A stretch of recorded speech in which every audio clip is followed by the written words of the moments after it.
Assalamualaikum warahmatullahi wabarakatuh. Kawan, sebelum Anda memulai aktivitas hari, kita ikuti kajian syarat hikmah Dialog Fajar. Assalamualaikum warahmatullahi wabarakatuh. Alhamdulillah kawan, pagi hari ini saya Fitriana Ayu kembali bisa menyapa Anda di program Dialog Fajar. Semoga Anda pun juga sama dalam keadaan sehat ya, seperti kami yang ada di studio pagi hari ini.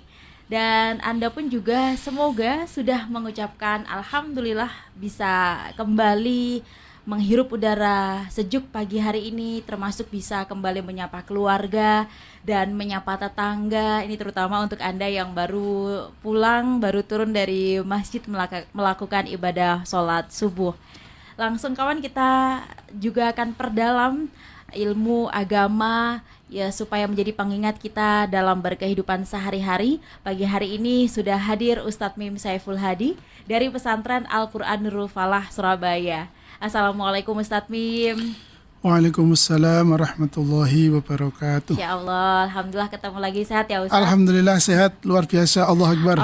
Semangat. Masya Allah, Alhamdulillah, betul-betul Ustadz, pagi itu harus semangat begitu ya Ustadz ya? Iya, harus. Karena kan kita diberi kesempatan lagi oleh Allah, diberi harapan lagi untuk mengharap begitu. Asalkan hidupnya tidak dalam angan-angan gitu ya Ustadz ya? Iya, seperti pesan Ustadz Mim beberapa waktu lalu.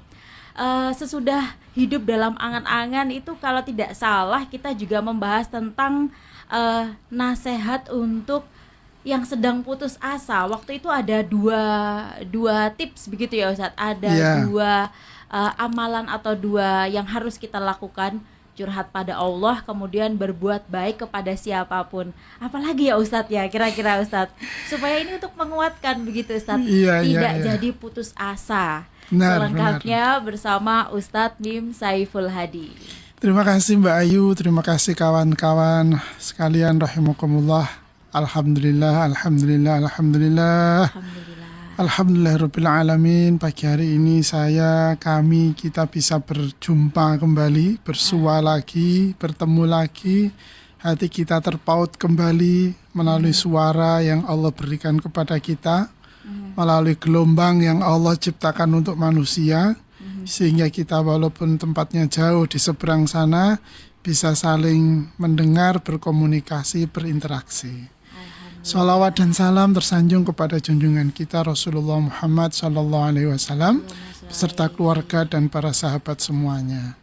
Iya Mbak Ayu, memang benar sekali. Saya membayangkan kawan-kawan semua ini ya, kalau saya lihat dolar jadi 17.000, 18.000 itu kan saya bayangkan Mbak, iya. Ya Allah, ya apa jamaahku dari Dialog Fajar kira. Iya. Betapa berat hidup mereka ya. Kemudian PHK ya, banyak perusahaan-perusahaan yang besar tutup ya. Kemudian Masya Allah, pokoknya saya membayangkan betapa sulitnya ya kehidupan kawan-kawan semua ini. Makin hari makin sulit dengan keadaan perubahan yang sesungguhnya tidak semua kita tidak pernah menginginkannya ya. Betul.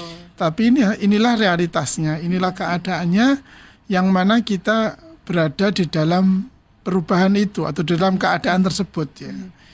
Maka dari itu kawan-kawan sekalian rahmati oleh Allah ya, ini dalam rangka untuk kembali saling menasihati ya, kembali saling mengingatkan, saling menguatkan agar kita menjalani kehidupan ini terus tidak berbelok.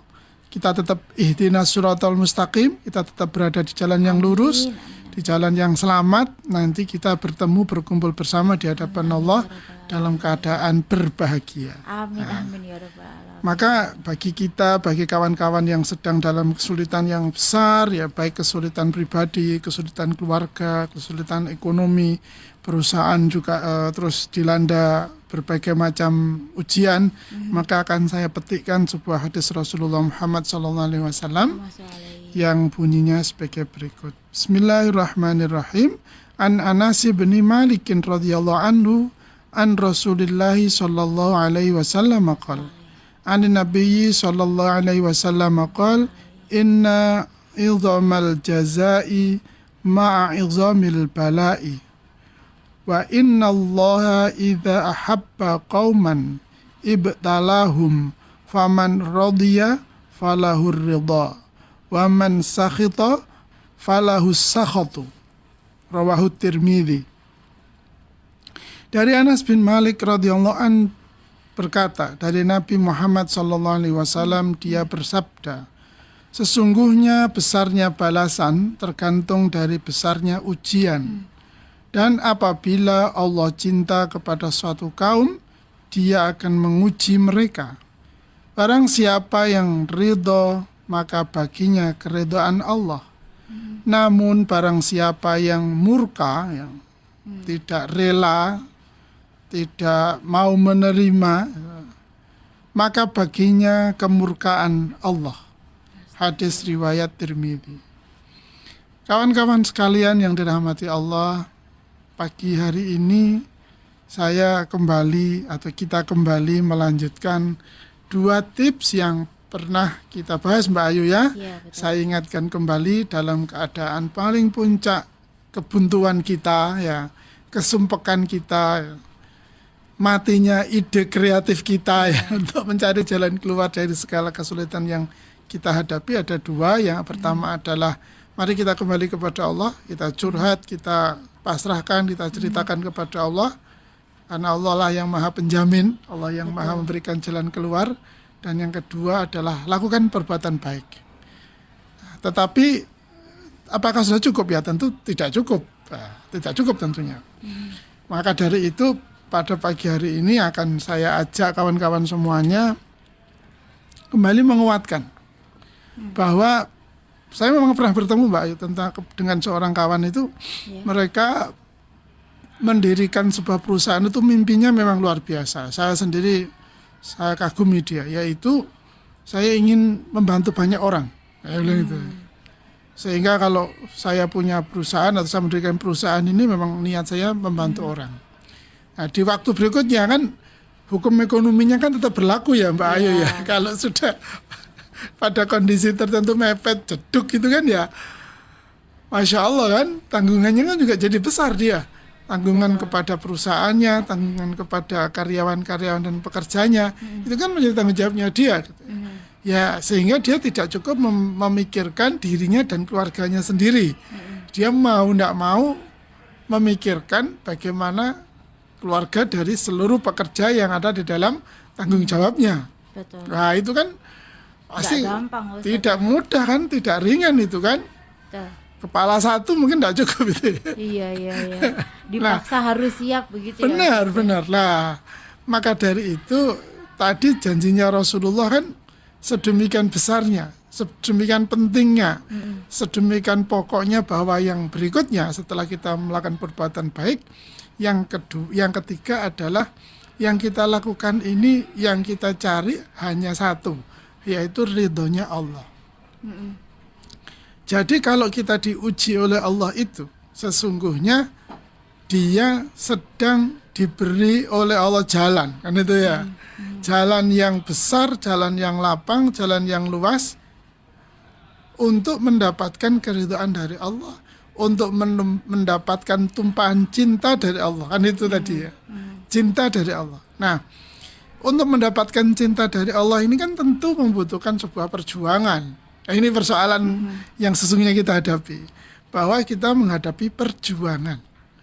Maka dari itu kawan-kawan sekalian dirahmati oleh Allah, kalau Anda seorang pengusaha misalnya, atau seorang pemilik perusahaan seberapapun skalanya ya Mbak Ayu ya, maka tolong masukkan di dalam mindset kita bahwa kita memperjuangkan orang lain itu ya. Memperjuangkan orang lain, bukan memperjuangkan dirinya sendiri. Lah ngono sing keluargaku siapa Ustaz? Loh, itu kembali kepada yang pertama kan ya. Kalau kita memperjuangkan orang lain, kembali kepada yang pertama, Allah yang menjamin kita. Berarti nanti anak, istri dan seterusnya Allah yang akan menjamin kita.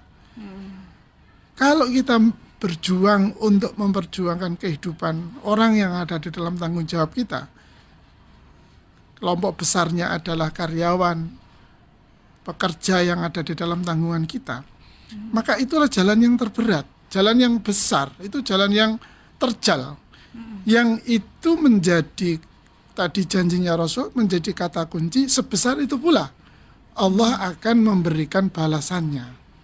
Ya bahasa anak sekarang kan ya hasil tergantung usaha kan Mbak ya. Hasil tidak akan mengkhianati usaha. Sekeras usaha, sebesar kita berusaha, sekeras kita berusaha, maka sebesar dan sekeras itu pula hasil yang akan kita petik. Itu turunan dari hadis ini sesungguhnya. Bahwa selama kita berjuang di dalam kesulitan untuk membebaskan, mengentaskan atau meringankan sedikitnya kesulitan yang ada dalam atau yang dialami oleh orang lain yang ada di dalam tanggung jawab kita khususnya, maka sesungguhnya kita berada di jalan yang Allah telah janjikan bahwa disitulah nilai kalkulasinya akan dibangun. Nah enak-enakan tok misalnya Mbak Ayu, wis penting keluargaku, kon gak ngurus misalnya gitu ya, salahnya kon gelem karo aku misalnya gitu ya. Ya mungkin tidak akan punya beban yang berat, gak mikir abot-abot Mbak Ayu. Tidak akan mengalami beban mental yang sampai sedih kita, mungkin asam lambungnya naik gitu Mbak Ayu. Mungkin tidur jadi tidak nyenyak. Tapi karena kalau itu semua dikarenakan kita sedang memperjuangkan, memikirkan, memperjuangkan orang-orang yang ada di dalam tanggung jawab kita, maka sesungguhnya itulah Allah ada di sampingnya. Itu Allah ada di dalam diri kita. Itu tangan Allah ada dalam diri. Itu kasih sayang Allah ada dalam diri kita. Hanya soal istilahnya karek waktu buka nunggu beduk gitu aja Mbak. Nunggu azan sesungguhnya. Rasa lapar itu kan puncak itu. Maka kalau kita selesai, kalau kita mau melewati itu tadi, maka Allah janjinya jelas. Allah akan memberi balasan setimpal bahkan berlipat dari apa yang dia usahakan.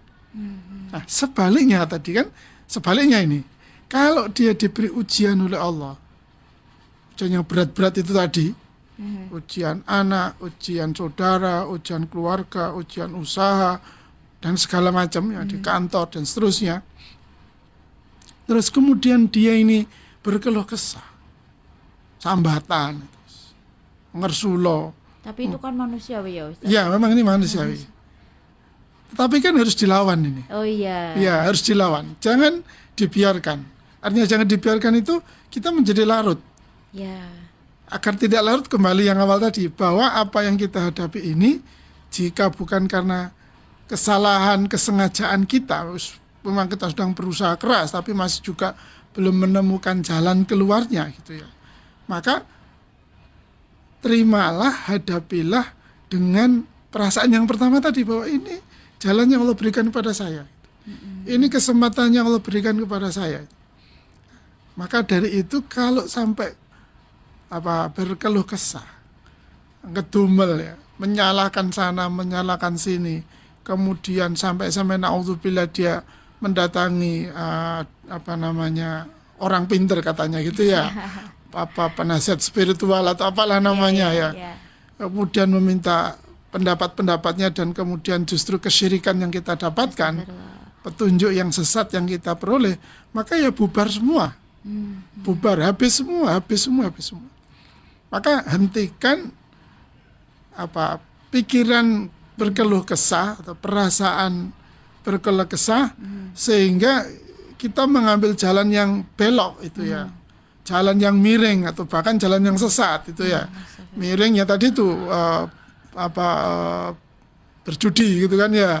Kemudian mengambil untung-untungan itu ya, sampai kepada mendatangi orang-orang yang memandu kita justru tidak ke jalannya Allah.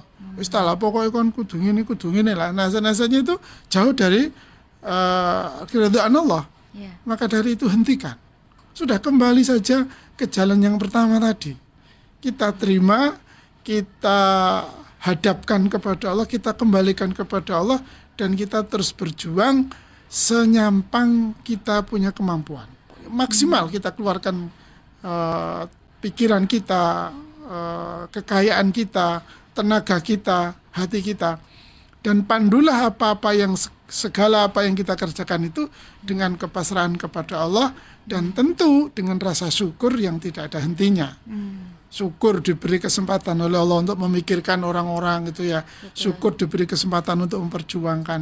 Nah dari sinilah Mbak Ayu, kawan-kawan semuanya, Semoga segala kesulitan yang kita hadapi, Iya. Allah berikan kemudahan. Allah balas dengan kebahagiaan di dunia dan kelak kita di akhirat. Amin. Semoga yang Amin, sedang ya sulit Rabbal diberi kemudahan ya, Amin. yang sempit diberikan kelapangan, yang sedih diberikan kebahagiaan Insya Allah. melalui dialog fajar pagi hari ini. Masya Allah nikmatnya Ustadz. Alhamdulillah semoga begitu ya Ustadz ya. Insya Allah, yakin saya. Selalu diberi semangat seperti Ustadz Mem itu. Allahu Akbar. Iya. Terima kasih Ustadz sudah Sama-sama, Mbak Ayu. memberikan banyak tips supaya kita ini selalu bersemangat, tidak putus asa ya. Ya. Demikian dialog Fajar pagi hari ini kawan. Saya Fitriana Ayu dan juga Ustadz Mim Saiful Hadi pamit. Wassalamualaikum warahmatullahi wabarakatuh. Waalaikumsalam warahmatullahi wabarakatuh. Program Dialog Fajar yang baru Anda simak kerjasama Suara Surabaya dan Pesantren Al-Quran Nurul Falah Surabaya, lembaga dakwah yang amanah, profesional, dan berbasis Al-Quran. Pesantren Nurul Falah mencetak guru-guru Al-Quran dengan metode tilawati dan tahfidz Al-Quran. Informasi dan pemberian donasi hubungi 031 828 1278 atau nurulfalah.org. Wassalamualaikum warahmatullahi wabarakatuh.